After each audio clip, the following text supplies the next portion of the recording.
Hari ini kisah viral akan menceritakan kembali, kisah yang sangat cukup mengerikan. Kasus viral kali ini agak sedikit horor yang dialami seseorang. Kisah nyata ini terjadi pada tahun 2014, sebuah pengalaman mengerikan terjadi kepada seorang pemuda, yang harus bekerja pada tengah malam. Di mana saat pemuda ini bekerja untuk pertama kalinya dan dia mendapatkan shift malam seorang diri. Cukup horor memang di saat itu, karena perusahaan tempat pemuda itu bekerja cukup baru. Karena perusahaan itu baru pindah kantor yang dimana gedung itu berdekatan dengan terowongan Casablanca. Kalian semua tahu, bagaimana cerita horor pada terowongan Casablanca ini? Bagaimana cerita horor yang menimpa pemuda malang ini? Dan apa yang terjadi di sana? Tonton video ini sampai selesai. Sebelum kalian menonton, alangkah baiknya kalian support dulu channel Kisah Viral, supaya kami lebih semangat untuk membuat kisah-kisah viral lainnya. Terima kasih yang sudah support channel Kisah Viral. Saya doakan semoga selalu diberikan kesehatan dan sukses buat kita semua. Semoga cerita ini bisa memberikan manfaat untuk kita semua ke depannya, agar lebih berhati-hati dan selalu waspada. Inilah kisahnya.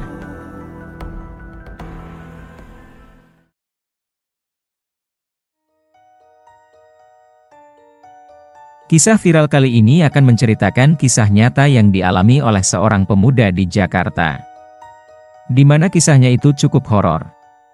Karena dalam cerita ini beberapa pihak terkait tidak ingin disebutkan namanya, jadi namanya kita samarkan. Terdapat seorang pemuda bernama Slamet. Seorang pemuda lulusan pesantren yang dimana imannya harus diuji, pada tahun 2014 pengalaman pertamanya bekerja sebagai call center. Di malam hari, awal mulanya perusahaan tempat Slamet bekerja, menyewa sebuah gedung yang khusus didesain sebagai call center, dari ruangannya yang kedap suara, lalu letak mejanya yang didesain khusus untuk call center, dan pantrinya, hingga toiletnya semua didesain agar call center bisa selalu siap untuk mengangkat telepon dari customer. Namun, semua itu akhirnya berubah ketika kantor Slamet melakukan pemangkasan biaya demi operasionalnya. Setelah kontrak dengan gedung khusus call center tersebut berakhir, semua karyawan call center ditarik ke gedung utama mereka, yang dimana gedung itu terletak di bilangan Jakarta Selatan, dekat sekali dengan terowongan Casablanca. Di mana kita semua tahu dulunya itu adalah sebuah kuburan yang dialihkan fungsi sebagai terowongan. Di tempat yang baru ini, desain tata ruangnya belum didesain secara pas untuk menunjang segala aktivitas call center. Hanya sebuah ruangan besar dengan meja dan komputer. Tempat karyawan untuk bekerja hanya ada 3, jadi hanya terdapat 3 karyawan di masing-masing shiftnya. Di mana call center yang bekerja di shift pagi dan shift sore saja yang terdapat 3 call center. Namun, hanya ada 1 yang bekerja pada shift malam, sebagai uji coba untuk menjaga call center di malam hari. Slametlah yang dipilih karena latar belakangnya sebagai lulusan pesantren. Slamet harus bertahan sendirian di lantai 12, dari jam 10 malam, sampai jam 7 pagi, tanpa ditemani siapapun, karena intensitas penelepon pada malam hari itu rata-rata sangat sedikit. Terkadang hanya security yang berkeliling naik ke lantai 12, untuk menyapa Slamet. Namun, sisanya ia harus berjuang mengisi henningnya malam sendirian di lantai 12. Untuk sekedar informasi, di tahun 2014 tidak seperti sekarang, biaya paket internet itu masih mahal, dan sinyal tidak sekuat sekarang yang sudah 4G bahkan 5G. Pada saat itu untuk mendapatkan 3G saja sudah sangat bersyukur, membuka Facebook itu sangat lama bukan main. Jadi pada saat itu, yang bisa Slamet lakukan hanya melamun, menunggu telepon masuk sambil menatap koridor yang gelap, di samping ruangan kacanya. Jam sudah menunjukkan pukul 1 malam, jalanan semakin sepi, keheningan malam semakin terasa, belum ada satupun penelepon yang masuk. Karena tidak ada lagi yang bisa Slamet lakukan selain melamun, Slamet pun berinisiatif menyiapkan matras dan menggelarnya di atas karpet yang tebal, lalu ia tidur di bawah meja komputer.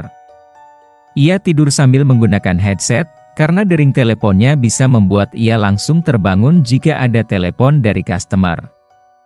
Malam semakin larut, keheningan semakin mencekam. Tiba-tiba Slamet mendengar ada suara dering yang masuk. Ia pun langsung terbangun dan duduk untuk memastikan suara tersebut. Namun, dering itu tidak terdengar lagi. Slamet kemudian melihat keadaan di sekelilingnya. Waktu terus berlalu hingga jam menunjukkan pukul 3 malam, di ruangan kosong yang gelap, dan hanya ada satu-satunya lampu yang menyala. Yaitu hanya berada di atas meja kerjanya. Karena tidak mau terpengaruh rasa takut, Slamet pun memutuskan untuk kembali tidur di bawah mejanya, dan saat Slamet mulai tertidur, dering telepon itu kembali berbunyi di headsetnya. Ia sekejap terbangun dan memeriksa komputernya kembali. Namun, tidak ada catatan rekor telepon yang masuk satupun di sistemnya. Slamet mulai berpikir bahwa ia sepertinya sedang berhalusinasi. Lalu perasaan takut pun mulai mempengaruhinya, hingga Slamet semakin gelisah tanpa sebab. Kini ia kesulitan untuk tidur, matanya terbuka lebar menatap plafon ruangan yang gelap, dan kemudian ia mendengar suara berdecit di sampingnya.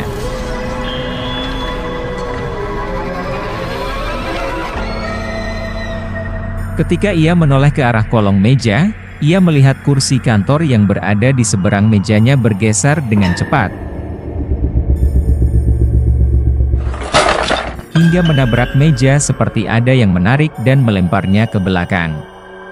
Slamet langsung terbangun dari posisinya yang tertidur, kemudian berdiri menatap kursi kantor yang sudah terlempar itu dengan wajah yang kebingungan.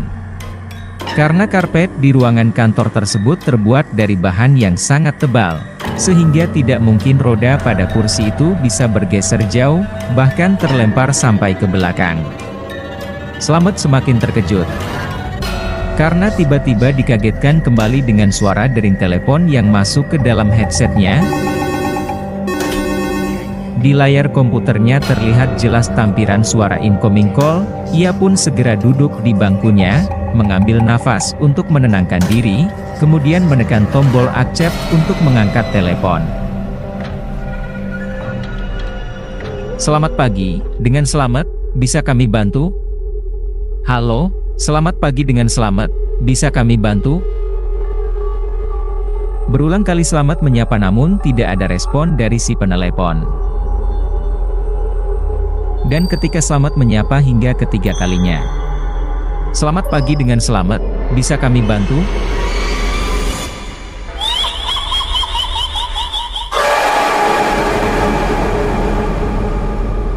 Astagfirullahalazim. Slamet tersentak membanting headsetnya. Rasa takut menjalar ke seluruh tubuhnya, di kepalanya berkecamuk berbagai macam bayangan negatif tentang sosok di balik suara di telepon tersebut.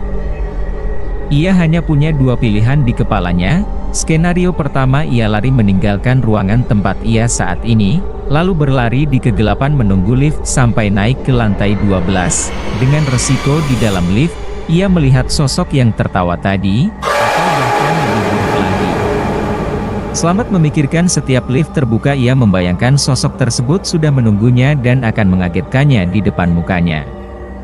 Sedangkan pilihan kedua, ia bertahan di ruangan itu sendirian, dan menghadapi apapun yang datang kepadanya. Disinilah keimanan Slamet sebagai orang Islam diuji. Bertahun-tahun ia belajar agama Islam dan sudah dilatih secara mental dan pikirannya, hingga akhirnya pada malam itu sebagai seorang Muslim ia diuji. Slamet mulai mengambil nafasnya untuk menenangkan diri, kemudian mengangkat kepalanya memberanikan dirinya melihat ke arah kanan, yang dimana di sana ada koridor gelap yang panjang mengarah ke arah lift dan di sepanjang koridor ditutupi oleh ruangan kaca. Kemudian mengarah ke kiri, melihat ke arah kiri hamparan luas ruangan kosong yang gelap, di mana ia merasa ada banyak mata yang melihatnya, yang seakan-akan sedang mengamatinya. Slamet kemudian menutup matanya, menguatkan hati dan tekadnya. Hingga tiba-tiba ia teringat sebuah doa khusus yang diajarkan khusus kepadanya. Slamet membacakan doa itu dengan keteguhan hatinya dan dengan tekadnya yang kuat. Seketika tiba-tiba saja perasaan takut, negatif, semua rasa kalutnya itu menghilang. Rasa takut tiba-tiba seketika lenyap. Ruangan menjadi terasa terang, dan hawa dingin yang tadinya menusuk berubah menjadi hangat. Keyakinan selamat terhadap keyakinannya memberikan keberanian yang luar biasa pada malam itu. Ia pun mulai melanjutkan kerjanya, sampai azan subuh berkumandang. Allahu Akbar.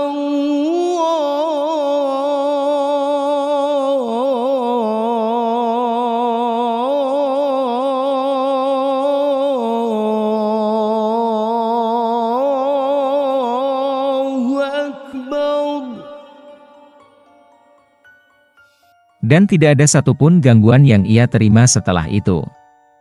Saat matahari mulai bersinar, dan karyawan kantor pun mulai berdatangan, Slamet tidak langsung pulang ke rumahnya. Ia memiliki rasa penasaran atas apa yang sudah terjadi semalam. Ia pun menghampiri supervisornya dan meminta data telepon yang masuk dari jam 2 sampai jam 3 malam kepada supervisornya, dan ketika datanya dibuka, begitu terkejutnya Slamet ketika melihat tidak ada satupun incoming call atau telepon masuk yang tercatat pada sistem.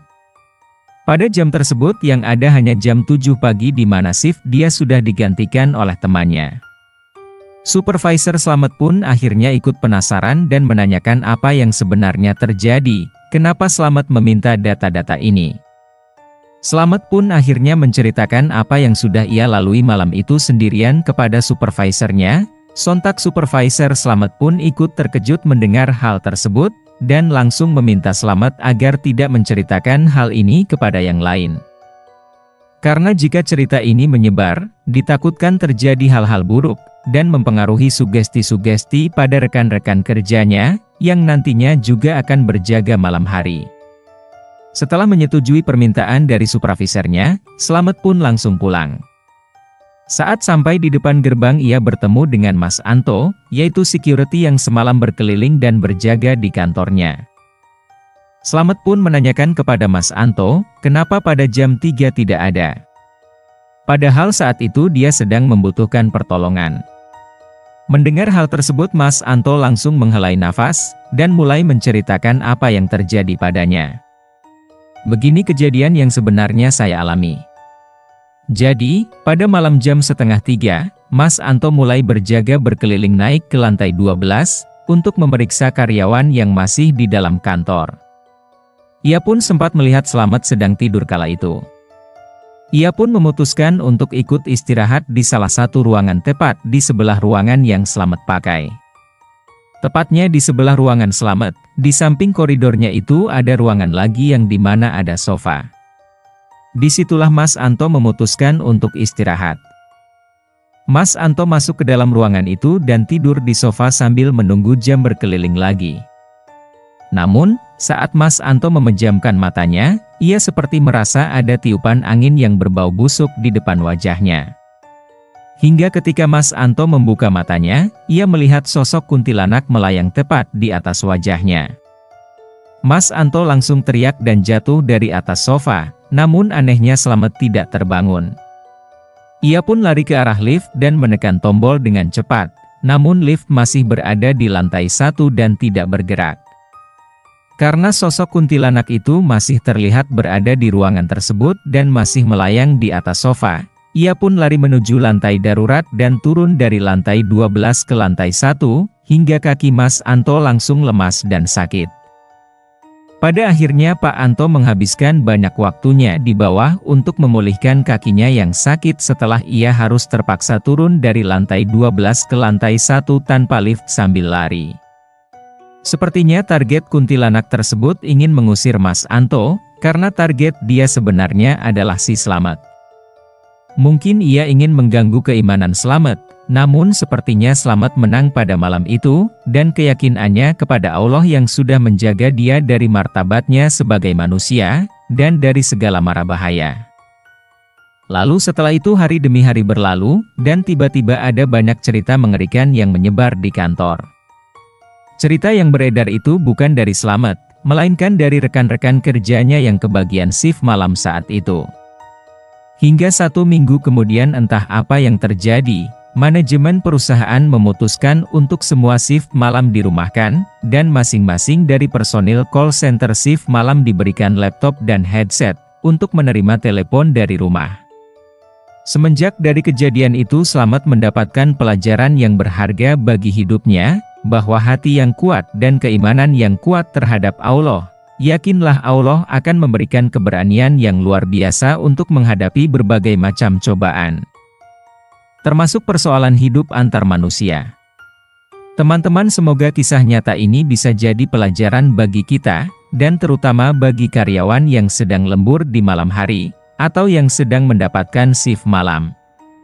Terima kasih sudah menonton video ini sampai habis. Berikan dukungan kalian dengan cara menekan tombol subscribe, like, dan juga share.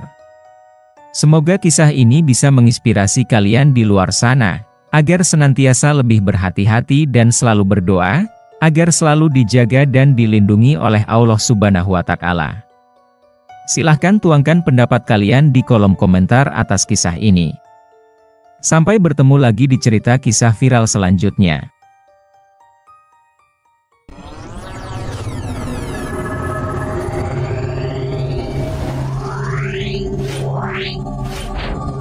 Wow.